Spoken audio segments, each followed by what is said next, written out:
साथीहरू आज चाहिँ हामीले एनजिके हाउसमा खिर बनाएका थियौँ। यहाँ चाहिँ हामी करिब 15वटा देशका विदेशी विद्यार्थीहरू बस्छौँ र हामी सबैले चाहिँ आफ्नो आफ्नो कन्ट्रीको चाहिँ एउटा एउटा परिकार बनाएर सबैले सेयर गरेर खाएका थियौँ र हामी नेपालीहरूले चाहिँ खिर बनाएका थियौँ।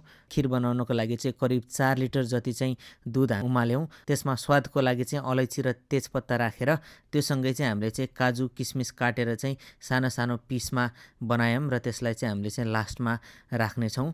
बिहानैदेखि हामीले भिजाएर राखेको चामल राख्यौँ।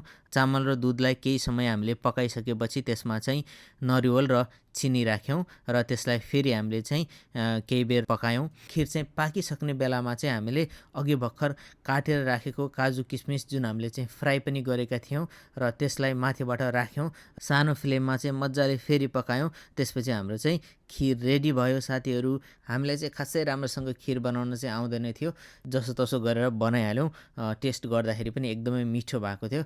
त्यसपछि हामीले चाहिँ हाम्रो प्रोग्राम हलमा चाहिँ हामीले बनाएको खिर लगेर गयौँ। अरू साथीहरूले पनि आफ्नो कन्ट्रीको विभिन्न खानेकुराहरू लिएर आएको थिए। सबैजनाले चाहिँ हामीले चाहिँ मिलेर धेरै कन्ट्रीको खानेकुराहरू चाहिँ एकै ठाउँमा मजाले सेयर गरेर खायौँ। एकदमै रमाइलो भयो। आजको लागि यति नै। फेरि अर्को भिडियोमा भेट्नेछौँ।